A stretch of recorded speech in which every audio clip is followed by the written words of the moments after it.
A inflação mostra força. Com preços em alta, as vendas no varejo brasileiro registraram queda em fevereiro. O resultado foi o pior do que o esperado pelo mercado.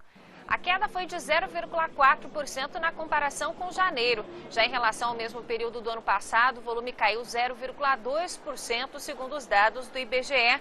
É o primeiro resultado negativo do comércio varejista em 2013. Entre os setores, a queda mais representativa ficou por conta de hipermercados, supermercados, produtos alimentícios, bebidas e fumo. O grupo teve variação de menos 2,3% na comparação anual. O maior recuo para o segmento em quase 10 anos.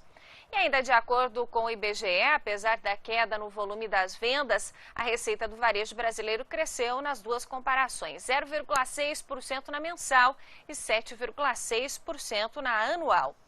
O número de pessoas sem emprego atingiu 27,2% da população da Grécia em janeiro. Em dezembro, a taxa havia ficado em 25,7%. O novo número representa mais que o dobro da média na zona do euro, que é de 12%. Ainda segundo o levantamento, o desemprego é pior entre os jovens. Pelo menos 59,3% das pessoas entre 15 e 24 anos estão sem ocupação. A perspectiva econômica na Grécia é extremamente complicada hoje em dia. O país já está no 6º ano de recessão e enfrenta uma série de medidas de austeridade, como aumento de impostos e também demissões. As principais bolsas da Europa encerraram a sessão de hoje em alta, com um leilão bem sucedido de títulos lá na Itália, que precisou pagar juros menores para captar dinheiro no mercado internacional. A alta mais forte foi registrada em Paris. O índice CAC subiu 0,85%. Participa conosco hoje aqui do Band News Mercado, Sidney Neme, diretor da NGO Corretora de Câmbio. Sidney, seja muito bem-vindo. A gente vê um movimento de queda para o dólar nos últimos dias, dólar abaixo de R$2. O que está fazendo esse movimento? Na realidade, esse é um movimento que não decorre nem do fluxo e nem da intervenção do governo. Ele está caindo na perspectiva de que o Brasil possa ter um fluxo melhor em razão do plano e do programa de expansão da liquidez japonesa. Na realidade, esse ano o Brasil tem um problema muito sério de fluxo cambial.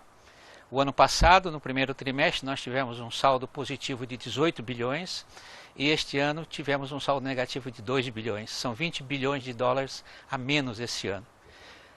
Isso naturalmente contrariou a expectativa do governo, mas é que houve uma queda de atratividade por parte do país e também existiram as barreiras tributárias postas pelo IOF que espantaram, vamos dizer, os investidores do Brasil que foram procurar no México, na Turquia, na Colômbia, alocação para os seus recursos. Agora, por que o Brasil está menos atrativo para o investidor estrangeiro? Por que estão entrando menos dólares no país? Crescemos menos, temos inflação demais, o mundo passou a nos ver mais pelas fragilidades do que pelas virtudes. Nossa política fiscal sendo ajustada sempre com questionamentos, né? Isso tudo é observado do exterior e inibe os investidores. Mas agora nós temos a grande oportunidade, eu acredito que seja a única e última, para recuperarmos esse fluxo. Porque não basta o dólar cair, o preço, que vai ajudar a conter a inflação, mas sem fluxo. Nós estamos precisando de divisas. E as divisas poderão vir porque os investidores são japoneses que têm uma afinidade muito grande com o Brasil. Mas nós precisamos tirar o IOF imediatamente para poder dar acesso a esse recurso ao Brasil. Caso contrário, o dólar e o real serão operados no mercado externo com contratos a termo em dólar, mas não haverá fluxo e nós ficaremos precisando de dólares à vista realmente aqui. Importante perceber como a economia é toda interligada, né? Uma medida do Banco Central do Japão vem influenciar o nosso câmbio aqui, a nossa diferença entre o real e o dólar. Os japoneses, você acha que tem intenção de trazer dinheiro para cá se esse IOF de 6% for retirado? Ah, sim. O Japão é tradicional investidor, né? Os fundos de previdência, os fundos de pensão japoneses têm no Brasil grandes somas, coisa como 60 bilhões de dólares. Então o Brasil teria preferência pela tradição, não é? Isso é quase certo que ocorreria, mas é preciso que a gente tire as barreiras, volte à humildade e o Manteiga passe a desejar aquilo que ele tanto repudiou, que ele chama de guerra cambial, agora nós estamos precisando dos efeitos da guerra cambial no Brasil, que os dólares venham. A gente volta a conversar já sobre isso, Sidney. Os preços internacionais dos alimentos subiram em março na comparação com o mês anterior. A informação foi divulgada nesta quinta-feira pela Organização das Nações Unidas para a Alimentação e Agricultura. De acordo com a FAO, o índice de preços de alimentos, que mede a variação mensal dos valores globais de uma cesta de commodities alimentícias, marcou 212 pontos em março. O número representa uma alta de 1% frente ao mês anterior. E, segundo a entidade, a elevação ocorreu principalmente devido à disparada de 11% no valor dos laticínios. A organização informou ainda que a maioria dos outros preços de commodities importantes ficou estável em março. Segundo a instituição, o índice de preços dos cereais se manteve inalterado no mês passado. E a taxa de desemprego dos países que compõem a Organização para a Cooperação e Desenvolvimento Econômico, OCDE, caiu para 8% em fevereiro, de 8,1% em janeiro. O número de pessoas desempregadas no período chegou a 48,7 milhões, 200 mil a menos do que no mês anterior, mas 13,9 milhões acima do registrado em julho de 2008. Segundo o economista-chefe da OCDE, Carlo Padoan, a economia global se enfraqueceu em 2012, mas a perspectiva está melhorando para os países da organização. Nos Estados Unidos, o número de pedidos de auxílio-desemprego caiu em 42 mil na semana passada. 346 mil norte-americanos pediram pela primeira vez esse seguro. Os analistas esperavam 360 mil solicitações no período. Mais de 3 milhões de pessoas estão recebendo o benefício nos Estados Unidos. E as bolsas norte-americanas encerraram a sessão de hoje em alta. A gente tem na tela essas informações. Dow Jones subiu 0,39%. A inflação medida pelo Índice Geral de Preços do Mercado acelerou na primeira prévia de abril. Segundo a Fundação Getúlio Vargas, o indicador subiu para 0,42%, contra a elevação de 0,15% no mesmo período de março. O principal impacto veio do índice de preços ao produtor amplo, que saiu de uma variação nula para uma taxa de 0,38% no período. O índice de preços ao consumidor recuou de 0,53% para 0,43%, enquanto o índice nacional de custo da construção acelerou de 0,27% para 0,67%. Agora, em 12 meses, o IGPM acumulado, que é usado para reajustar a maioria dos contratos imobiliários, registra alta de 7,59%.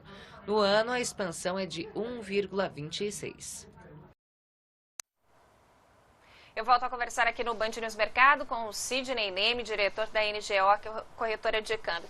Sidney, o Banco Central pode lançar mão de outra alternativa para conter a inflação? Bem, nesse momento ele tem duas alternativas. Ou ele usa o câmbio mais intensamente, ou ele aumenta a taxa de juros. Nesse momento, como ele não tomou a medida desonerando o ingresso de dólares do IOF, a opção é aumentar os juros. Eu acredito que se até a reunião ele desonerasse os ingressos, o preço do dólar cairia bastante e ele poderia postergar ainda mais o aumento da Selic. Na realidade ele tem esses dois instrumentos, ele tem usado desonerações e tal, mas são muito pontuais. O câmbio seria bom porque impactaria nos alimentos, que foi o carro-chefe da inflação agora, então seria mais imediato. E menos, vamos dizer, daria menos ruídos, né, na economia do que você aumentar os juros. Porque reduzindo a taxa de câmbio, a gente importa produtos mais baratos, é isso? A gente importa, mas a nossa pauta de importação, de exportação dos produtos agrícolas também sofre impacto e barateia no mercado interno. Então você tem tanto o produto importado como o produto exportado repercutindo a redução da taxa do dólar. Sidney Ney, muito obrigado pela sua participação no Foi um Band News prazer. Mercado. E vamos ver agora como está a Bolsa Brasileira, muito perto do fechamento. A gente tem na tela essas informações. O Ibovespa à vista tem queda de 1,44%, 55.379 pontos. As ações da Vale operaram em queda hoje, repercutindo o julgamento do Supremo Tribunal Federal sobre a tributação de subsidiárias no exterior. E apesar de julgar inconstitucional a cobrança de imposto de renda e contribuição contribuição social sobre o lucro líquido, o que livra a Vale de realizar pagamentos de 30 bilhões de reais, ainda há incerteza sobre os demais termos a serem julgados pelo tribunal. E a Vale considera que ainda não há uma decisão sobre a tributação, já que o voto da Suprema Corte só trata da cobrança para as controladas de companhias nacionais localizadas em paraísos fiscais. O consultor-geral da Vale, Clóvis Torres, afirmou ontem em teleconferência com jornalistas e analistas que a empresa não possui operações em paraísos fiscais. As ações da Vale puxaram para baixo hoje o Ibovespa, também as ações da OGX Petróleo registraram queda. As maiores altas da Bolsa Brasileira a gente acompanha aí, BR Foods subindo 3,27%. Maiores baixas agora na tela, OGX Petróleo caiu 5,12%. O Deutsche Bank diz que a ação da companhia, que vale R$ 1,48, vai chegar a 80 centavos até o fim desse ano. E por último, o mercado de câmbio, que a gente falava agora há pouco, dólar futuro no vencimento de maio, em queda de 0,15%, valendo R$ 1,98. Esta segunda edição do Band News Mercado fica por aqui. A gente volta amanhã às 9h45 da manhã com as principais notícias econômicas do Brasil e do mundo. Nelson.